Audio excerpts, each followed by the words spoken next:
एक ऐसी दुनिया जहां वफादारी कमजोरी हो और धोखाधड़ी काबिल तारीफ। जब जासूसों और दहशतगर्दों का बेरहम माफिया पाकिस्तान को तोड़ने की साजिश करता है, तो एक नौजवान जो पुलिस के लिए मतलूब, वांटेड, इंटेलिजेंस की नजर में दहशतगर्द, कौम के लिए गद्दार, जिसके पास खोने को कुछ भी नहीं, जब उसे कहा गया कि मुल्क से गद्दारी करो और अपनी जान बचा लो, तो वो इनकार कर देता है। Let's find him. और उन्हीं गद्दारों और मुल्क के दुश्मनों के लिए मौत का पैगाम बन जाता है। रियासत का सबसे बड़ा दुश्मन करार पाने के बावजूद वो अपनी कौम की इकलौती उम्मीद बन जाता है। अपनी आज़ादी से बढ़कर किसी मकसद के लिए लड़ने वाला, मुल्क दुश्मनों को ख़त्म करने के लिए जान की बाजी लगा देने वाला बाजीगर। मैं फर्डिनेंड के कमरे में गया तो वो जाग रहा था और दीवार से टेक लगाए बैठा हुआ था। मुझे देखते ही उसने कहा, मिस्टर कामरान, अब या तो मुझे गोली मार दें या फिर तैमूर से कहें कि वो मेरी टांगों का इलाज करवाए। मैं अपाहिज बनकर जिंदगी नहीं गुजार सकता। मैंने कहा, तुम इतने ही हसास हो इस सिलसिले में तो इस पेशे का इंतखाब क्यों किया? इस काम में तो आदमी किसी की जान ले भी सकता है और अपनी गंवा भी सकता है। तुम्हें तो हर बात के लिए पहले ही ज़हनी तौर पर तैयार रहना चाहिए था। वो जवाब में कुछ कहने ही वाला था कि खुदा डीनू कमरे में दाखिल हुआ और बोला, साईं, मैंने टेबल पर खाना लगा दिया है। मैंने कहा, बेगम साहिबा से कहो कि वो भी कुछ खा लें। मेरा इशारा ग्लोरिया की तरफ था। वो बोला, वही तो खाना टेबल पर लगा रही हैं। मैंने खुदा डीनू से कहा, अच्छा तुम चलो, मैं आ रहा हूँ। फिर फर्डिनेंड से मुखातिब हुआ, मैं कुछ खा लूँ फिर तुमसे बात करूंगा। मैंने नाश्ते के साथ पूरा इंसाफ किया। नाश्ते से फारिग होने के बाद कॉफी पी रहा था कि बाहर गाड़ी रुकने की आवाज आई। मैं कॉफी की प्याली लिए हुए बाहर निकल आया। तैमूर और अली मुराद लौट आए थे, मगर वो तन्हा नहीं आए थे, बल्कि दराज कद और मजबूत जिस्म का एक नौजवान भी उनके साथ था। उसकी आंखों पर पट्टी बंधी हुई थी और अली मुराद उसे धकेलता हुआ ला रहा था। तैमूर ने कहा, बड़ी मुश्किल से हमारे हाथ आया है ये। मैंने पूछा, तुम्हें यकीन है कि यही मतलूबा आदमी है? वो बोला, हम इसे फर्डिनेंड और जॉनथन का हवाला देकर तो गाड़ी में बिठा सके थे। मैंने कहा, इसे अंदर ले आओ और आंखें खोल दो। हम लोग उर्दू में गुफ्तगू कर रहे थे, इसलिए ग्लोरिया हवन्नकों की तरह हमारा मुंह देख रही थी। उसके अंदाज से अलबत्ता जाहिर हो रहा था कि वो नौवारिद को पहचान चुकी है। मैंने मुख्तसरन उसे अपनी और तैमूर की गुफ्तगू से आगाह किया। वो झुंझलाकर बोली, तुम लोग इंग्लिश में बात क्यों नहीं करते? मैंने उसी के अंदाज में सवाल किया, और तुम उर्दू क्यों नहीं सीख लेती? जॉनथन भी तो आखिर उर्दू बोल और समझ लेता है। वो बोली, जॉनथन की बात और थी, वो इन्हीं इलाकों में काम कर रहा है, कई बरस तो वो इंडिया में रहा है। मेरा तो उसके मामलात से ताल्लुक ही नहीं था, वरना मैं भी उर्दू सीख लेती। खैर, अब मैं तुम्हें उर्दू सीख कर दिखाऊंगी। मैंने कहा, हाँ, इश्क करने के लिए उर्दू बहुत जरूरी है। अंग्रेजी में भला वो इश्क या शायरी कहाँ है जो उर्दू में है? ग्लोरिया झुंझला गई, बोली, अच्छा बस खत्म करो, बात बात पर लेक्चर देने लगते हो। नई शिकार को तैमूर ने एक कमरे में पहुंचाकर उसकी आंखों से पट्टी खोल दी। वो पलके झपकाकर बारी बारी सबको देख रहा था। फिर उसकी नजर ग्लोरिया पर पड़ी तो वो चौंक पड़ा। लम्हे भर को उसकी आंखों में शनासाई की चमक नमूदार हुई और फिर फौरन ही गायब हो गई। उसने अपने लहजे को सख्त बनाने की कोशिश की। बोला, कौन हो तुम लोग और मुझे यहाँ क्यों लाए हो? तैमूर बोला, अरे यार, ये सवाल तुम कम से कम 20 दफा कर चुके हो और उतनी ही दफा जवाब दे चुका हूँ कि हम लोग तुम्हें क्यों लाए हैं। वो बोला, तुमने तो कहा था कि यहाँ जॉनथन और फर्डिनेंड भी हैं। तैमूर मुस्कुराया, बोला, हाँ, अब भी यही कह रहा हूँ, वो दोनों भी यहाँ मौजूद हैं। मैंने कहा, पहले उन लोगों से तुम्हारी मुलाकात करवा दूं ताकि तुम्हें अच्छी तरह अंदाजा हो जाए कि तुम किन लोगों में हो। मैं उसे लेकर फर्डिनेंड के कमरे की तरफ बढ़ गया। फर्डिनेंड को देखकर नौवारिद का मुंह हैरत से खुला रह गया। उसे शायद अपनी आंखों पर यकीन नहीं आ रहा था कि ये वही फर्डिनेंड है जो ताकत के जोम में जमीन पर पांव नहीं रखता था। पांव तो खैर वो अब भी जमीन पर नहीं रख सकता था, मगर अब वो शेजोर फर्डिनेंड नहीं बल्कि माजूर और अपाहिज आदमी था। वो नवारिद को देखकर तासुफ भरे अंदाज में मुस्कुराया और बोला, आखिरकार ये लोग तुम्हें भी घेरने में कामयाब हो गए। वो बोला, इन लोगों ने मेरे साथ फ्रॉड किया है बॉस। वो अभी तक फर्डिनेंड को बॉस समझ रहा था। फर्डिनेंड बोला, हमने जिस पेशे का इंतखाब किया है उसमें कदम कदम पर फ्रॉड, झूठ, कत्ल और डकैती सभी शामिल हैं। तुम ये बात कहते हुए अच्छे नहीं लग रहे हो, हम भी तो अब तक दूसरों के साथ फ्रॉड ही करते रहे हैं। फिर वो नौवारिद को समझाने वाले अंदाज में बोला, ये लोग जो कुछ भी पूछें सच सच बता देना, वरना तुम्हें भी ये जिंदगी भर के लिए माजूर कर देंगे। नौवारिद बोला, मगर बॉस ये लोग हैं कौन? फर्डिनेंड ने कहा, तुमने कभी कामरान का नाम सुना है? वो बोला, अक्सर मीटिंग्स में कामरान का तस्करा रहता है। फिर वो खुद ही चौंक कर बोला, मैं समझ गया। अभी मैंने जिन खातून को देखा है वो यकीनी तौर पर ग्लोरिया होंगी, मगर इन लोगों में कामरान कौन है? मैंने उसकी आंखों में आंखें डालकर कहा, मैं हूं कामरान। उसका लहजा तल्ख हो गया। वो बोला, हमसे क्या चाहते हो? मैंने आगे बढ़कर चट्टाख से एक भरपूर थप्पड़ मारा और सुलगते हुए लहजे में कहा, यहाँ इंसानों की तरह बात करो। इस वक्त तुम होटल में नहीं बल्कि हमारे घर में खड़े हो। अचानक नौवारिद के पास से बीप बीप की आवाज आने लगी। मेरे साथ ही फर्डिनेंड ने भी चौंक कर उसे देखा और सख्त लहजे में बोला, ये ट्रांसमीटर तुम्हारे पास कहाँ से आया? वो बोला, ये ट्रांसमीटर जॉनथन का है। ऑपरेशन पर जाने से पहले वो इसे होटल में भूल गया था। फर्डिनेंड बोला, इस ट्रांसमीटर को मेरे हवाले कर दो। नौवारिद थोड़ा सा हिचकिचाया, फिर ट्रांसमीटर जेब से निकाल कर फर्डिनेंड के हवाले कर दिया। उसकी साख देखकर मुझे अंदाजा हुआ कि तैमूर ने तलाशी के बाद वो ट्रांसमीटर उसके पास क्यों छोड़ दिया था। वो ट्रांसमीटर सिगरेट केस की तरह का था। ऐसे सिगरेट केस मार्केट में आम मिलते हैं। उसमें सिगरेट भी मौजूद थे। फर्डिनेंड ने उन्हीं में से एक सिगरेट खींचा तो वो एरियल की तरह ऊपर आ गया। फिर वो जॉनथन की तरह भर्राई हुई आवाज में बोला, यस, जे कॉलिंग। बोलने वाले ने जवाब में कोई ऐसी जबान बोलना शुरू कर दी जिसका एक लफ्ज भी मेरे पल्ले नहीं पड़ रहा था। फर्डिनेंड भी उसी जबान में बोलना शुरू हो गया। बोलते बोलते उसने इशारे से कहा कि नौवारिद को यहाँ से ले जाओ। फौरन तैमूर उसे धकेलता हुआ वहां से आ गया। फर्डिनेंड थोड़ी देर तक उस जिन्नाती जबान में गुफ्तगू करता रहा। फिर उसने ट्रांसमीटर ऑफ कर दिया। उसका चेहरा गुस्से की शिद्दत से मस्ख हो रहा था। फिर वो ज़ेरे लब गलीज किस्म की गालियां देने लगा। मैंने उसे गुस्से में देखकर पूछा, क्या हुआ? फर्डिनेंड बोला, बेलमोंडो की कॉल थी। मैंने हैरत से कहा, बेलमोंडो? वो खुद बोल रहा था। बेलमोंडो तंजीम के 3 बड़ों में से एक था। वो बराह रास्त जॉनथन को कॉल कर रहा था तो मामला गंभीर ही था, वरना बेलमोंडो की आवाज तो तंजीम के आला ओहदेदारों को भी शाज़ो नादिर ही सुनाई देती थी। उसके बारे में किसी को इल्म नहीं होता था कि वो किस वक्त दुनिया के किस हिस्से में है। बेलमोंडो ट्रांसमीटर पर कॉल कर रहा था।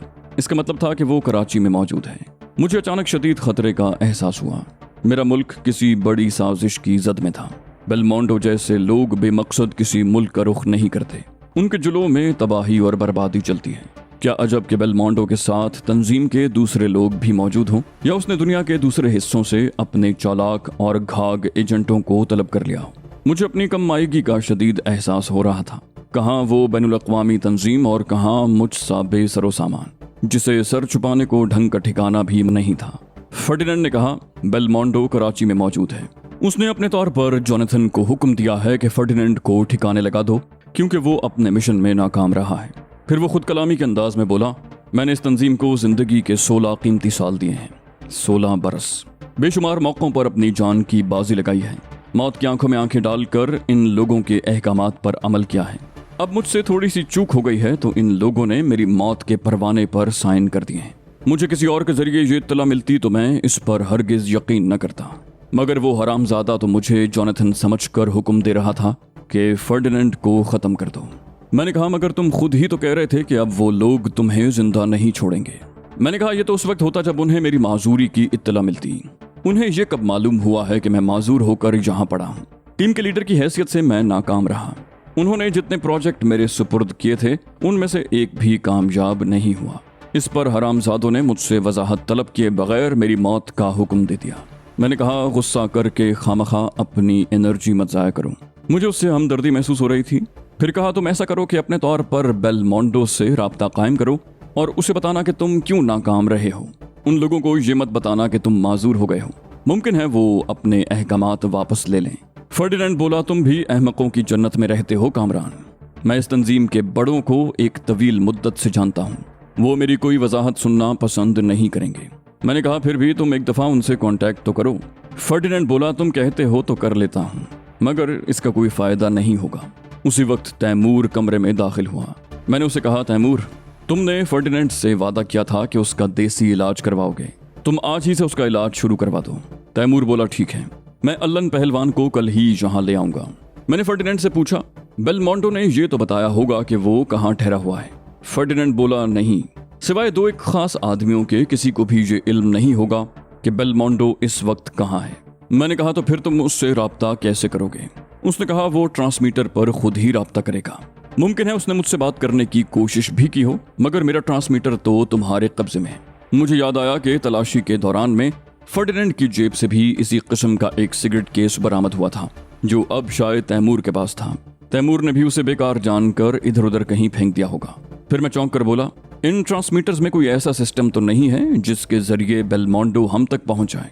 फर्डिनेंड बोला, नहीं, इन ट्रांसमीटर्स में ऐसा कोई सिस्टम नहीं है।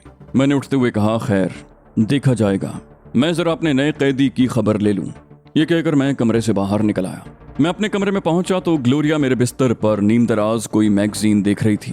मैंने उससे कहा, हम यहाँ छुट्टियां गुजारने या तफरीह करने नहीं आए हैं जो तुम हर बात से लाताल्लुक होकर मैगजीन लेकर बैठ गई हो। वो मैगजीन रख कर उठते हुए बोली, फिर तुम्हारे ख्याल में मुझे क्या करना चाहिए? मैंने अचानक पूछा, तुम बेलमोंडो को जानती हो? वो बोली, हाँ बहुत अच्छी तरह जानती हूँ, कई बार उससे मुलाकात भी हो चुकी है, मगर तुम क्यों पूछ रहे हो? मैंने कहा, मैं इसलिए पूछ रहा हूँ कि बेलमोंडो यहाँ आया हुआ है। ग्लोरिया घबरा कर खड़ी हो गई। बोली, तुम्हारा मतलब है वो बेलमोंडो जो? मैंने कहा, हाँ वही बेलमोंडो जो तंजीम के 3 बड़ों में से एक है। फिर मैंने मुख्तसरन उसे बताया कि मुझे उसकी यहाँ मौजूदगी की इत्तला कैसे मिली। मैं तैमूर को बुलाने ही वाला था कि वो खुद ही वहाँ गया। उसके हाथ में वैसा ही सिगरेट केस था जैसा मैंने कुछ देर कबल फर्डिनेंड के पास देखा था। उसने सिगरेट केस मेरे हवाले करते हुए कहा, तुम इसी सिगरेट केस के बारे में पूछ रहे थे ना? ये फर्डिनेंड के सामान में मौजूद था। मैंने वो सिगरेट केस ग्लोरिया की तरफ बढ़ा दिया और उससे पूछा, इन ट्रांसमीटर्स में कोई ऐसी डिवाइस तो नहीं पोशीदा जिसके जरिए उन्हें यहाँ हमारी मौजूदगी का इल्म हो जाए? ग्लोरिया ने सिगरेट केस मेरे हाथ से लेकर उलट पलट कर देखा, फिर बोली, इसमें तो कोई ऐसी डिवाइस फिट नहीं है, मगर एहतियात के तौर पर हमें ये जगह फौरन छोड़ देनी चाहिए। मैंने कहा, वैसे ये एक आइडियल मकान था, ऐसा मकान अब कहाँ मिलेगा? ग्लोरिया झुंझुला गई। बोली, तुमने आखिर फालतू लोगों को क्यों इकट्ठा कर रखा है?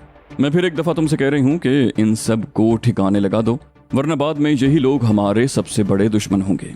मैंने कहा, ठीक है, मैं आज ही इनका बंदोबस्त करता हूँ। फिर ग्लोरिया कुछ सोच कर बोली, जब फर्डिनेंड तंजीम से मुतनफ़र हो गया है तो तुम्हें क्या जरूरत है उसे कायल करने की कि वो दोबारा उन लोगों से राब्ता कायम करे? फर्डिनेंड बहुत काम का आदमी है, वो अगर हमारे साथ शामिल हो जाए तो हमारे बहुत से मसाइल हल हो जाएंगे। मैंने कहा, मैं खुद भी यही चाहता हूँ, मगर जब तक वो बिल्कुल मायूस नहीं हो जाएगा तंजीम को भुला नहीं सकेगा। मैं ये भी जानता हूँ कि तंजीम उसे कभी मुआफ नहीं करेगी। ग्लोरिया बोली, खैर अब फर्डिनेंड को मुझ पर छोड़ दो, मैं खुद उसे राह पर ले आऊंगी। मुमकिन है बेलमोंडो उसकी गलती को दरगुजर कर ही दे। तुम्हें अंदाजा नहीं है कि फर्डिनेंड कितना अहम आदमी है। मैं चिढ़कर बोला, मसलन कितना अहम? वो बोली, वो कंप्यूटर टेक्नोलॉजी में माहिर है, दुनिया की बेशतर बड़ी जबानें बोल सकता है, मेकअप का माहिर है और निशानेबाजी, फ्लाइंग और कराटे उसकी इजाफी खूबियां हैं। ग्लोरिया की ज़बानी उसकी तारीफ सुनकर लम्हे भर को मुझे फर्डिनेंड से हसद महसूस हुआ। फिर मैंने सोचा कि फर्डिनेंड भी तो इंसान ही है, अगर वो इतनी सलाहियतों का मालिक हो सकता है तो मैं भी हो सकता हूँ। मैं ये सब कुछ उसी से सीख सकता हूँ। फर्डिनेंड जिस्मानी तौर पर तो मुझे शिकस्त नहीं दे सकता, मुझे अंदाजा हो गया था कि वो मुझसे अच्छा फाइटर है न निशानेबाज। अलबत्ता टेक्नोलॉजी, फ्लाइंग और मुख्तलिफ ज़बानें जानने की वजह से वो मुझसे बरतर था। तभी ग्लोरिया ने मुझे चौंका दिया। किस सोच में पड़ गए? मैंने कहा, मैं ये सोच रहा हूँ कि अगर फर्डिनेंड वाकई इतनी खूबियों का मालिक है तो हमारे लिए बहुत कारआमद साबित होगा। ग्लोरिया ने पूछा, मगर उसका इलाज तो हो जाएगा ना? मैंने उसे यकीन दिलाया, हाँ, वो 15 दिन के अंदर अंदर पहले की तरह चाको चौबंद हो जाएगा। फिर मुझे उस कैदी का ख्याल आया जिसे तैमूर और अली मुराद लेकर आए थे। मैंने सोचा कि जरा उससे भी पूछगिछ कर लूं। तैमूर ने कैदी को उस बेडरूम में रखा था जो वो खुद इस्तेमाल कर रहा था। कैदी रस्सियों से बंधा हुआ इत्मीनान से फर्श पर पड़ा था। मैंने उसका कॉलर पकड़कर उसे दीवार के साथ बिठा दिया। फिर उससे पूछा, बेलमोंडो से तुम्हारा राब्ता कब हुआ था? वो हैरत से बोला, बेलमोंडो? उससे मेरा राब्ता कैसे हो सकता है? मैंने कहा, झूठ मत बोलो, तुम जानते हो कि वो आजकल कराची में मौजूद है। उसने कहा, मुझे इल्म नहीं कि वो इस वक्त कहाँ है। आप कह रहे हैं कि वो कराची में मौजूद है तो फिर कराची में ही होगा। मैंने सख्त लहजे में कहा, मुझसे अड़ने की कोशिश मत करो, जो कुछ पूछ रहा हूँ साफ साफ बता दो, वरना खामखा अपनी हड्डी पसली तुड़वाओगे। वो बोला, मैं वाकई नहीं जानता कि बेलमोंडो कब यहाँ आया और कहाँ मुकीम है। उसके लहजे से मुझे अंदाजा हुआ कि वो झूठ नहीं बोल रहा। मैंने उठते हुए कहा, ठीक है, तुमसे फिर बात होगी इस मौजू पर। मैं अब जोनाथन को एक नज़र देखना चाहता था। वो न सिर्फ होश में था बल्कि खासे खुशगवार मूड में था। मुझे देखकर वो मुस्कुराया और बोला, यार तुमने तो मुझे ऐसा बांधा है कि मुझे सांस लेने में भी दुश्वारी हो रही है। कम से कम ये रस्सी जरा ढीली ही कर दो। मैं कोई जवाब दिए बगैर आगे बढ़ा और उसके चेहरे पर चटाख से एक थप्पड़ रसीद कर दिया। वो हैरत से मेरी शक्ल देखने लगा। मैंने दांत पीस कर कहा, आइंदा मुझसे तहजीब के दायरे में रहकर बात करना। मैं घटिया लोगों की बेतकल्लुफी बर्दाश्त नहीं करता। फिर मैंने अक्खड़ लहजे में कहा, फर्डिनेंड ने तुम्हें आईजी साहब के अलावा और कौन सा असाइनमेंट दिया था? वो बोला, इस वक्त तो मेरे पास वही एक असाइनमेंट था। मैंने पूछा, तुम लोगों के अलावा और तंजीम के कितने आदमी यहाँ मौजूद हैं? वो बोला, ये तो तुम ज्यादा बेहतर जानते होगे। उसने सर झटक कर अपने चेहरे से मक्खी उड़ाने की कोशिश की। बोला, कुछ अरसे पहले तक तो तुम भी तंजीम के आदमी थे। मैंने दुरुस्त लहजे में कहा, मैं गैर मुल्कियों की बात कर रहा हूँ। उसने बेनियाजी से कहा, इस बारे में फर्डिनेंड जानता होगा। मैंने अंधेरे में तीर फेंका कहा, मगर बेलमोंडो का राब्ता तो बराह रास्त तुमसे था। उसने तो इस बात की भी शदीद मुखालिफत की थी कि फर्डिनेंड को इस टीम का लीडर बनाया जा रहा है। वो चिढ़ाने वाले अंदाज में बोला, मुझे बच्चा मत समझो कामरान। बेलमोंडो कभी अपनी राय खुलकर जाहिर नहीं करता। आखिर तुम मुझसे क्या कहलवाना चाहते हो?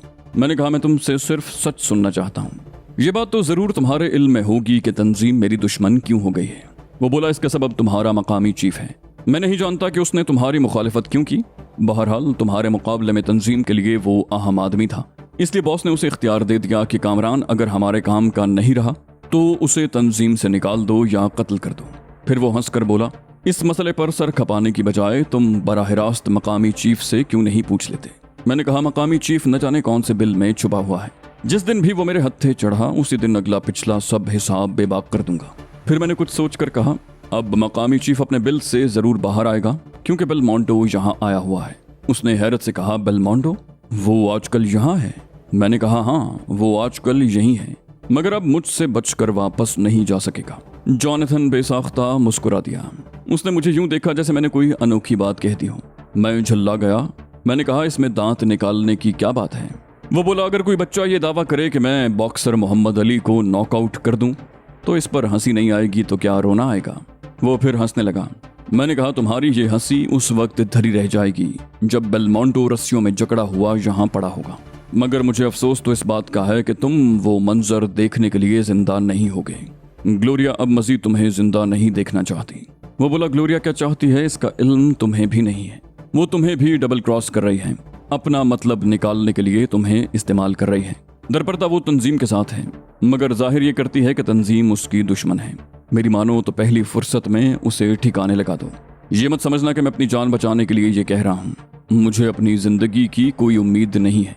मैं सिर्फ ये बताना चाह रहा हूँ कि वो इंतहाई मक्कार और चालाक लड़की है। वो मुझे कैसे मार सकती है? बेलमोंडो उसकी बोटियां करके अपने कुत्तों को खिला देगा। फिर जॉनथन संजीदा हो गया। बोला, मौत से मैं कभी खौफजदा नहीं हुआ। मैंने कहा, तो फिर वहीं बीच पर एड़ियां रगड़ रगड़ कर मर जाते। तुम तो उस वक्त तैमूर की खुशामद कर रहे थे कि मुझे सहारा देकर गाड़ी की तरफ ले चलूं। अब ग्लोरिया का किस्सा क्या ले बैठे हो? जॉनथन ने कहा, मैं ऐसी मौत का कायल नहीं हूं। जब भी मरूंगा 2-4 को साथ लेकर मरूंगा। मैंने हंसकर कहा, मेरी तरफ से तुम 10-20 आदमियों को साथ लेकर मरो, मगर तुम्हें इतनी मोहलत मिले तब ना।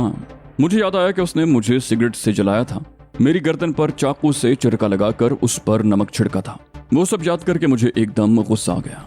मैंने सोचा कि मैं भी उसे यूं ही सिगरेट से जलाऊं, उसके जिस्म पे चिरके लगाऊं और उन पर नमक छिड़कूं। मैं सिगरेट लेने के लिए अपने बेडरूम में गया। वापस आया तो जॉनथन के कमरे का मंजर देखकर हैरान रह गया।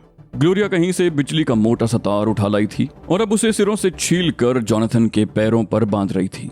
फिर उसने इलेक्ट्रिक वायर का दूसरा सिरा इलेक्ट्रिक स्विच में लगा दिया और अचानक स्विच ऑन कर दिया। जॉनथन यूं तड़पा जैसे पानी के बगैर मछली तड़पती है। ग्लोरिया ने बमुश्किल तमाम उसे 4 सेकंड शॉक लगाया होगा। इतने ही झटके में उसकी हालत गैर हो गई। उसके मुंह से झाग बहने लगा। ग्लोरिया का चेहरा उस वक्त गुस्से और नफरत से मस्ख होकर रह गया था। उसे मेरी वहां आमद का भी इल्म नहीं हो सका था। शायद उसने मेरी और जॉनथन की गुफ्तगू सुन ली थी, इसीलिए उस पर जुनून तारी हो गया था।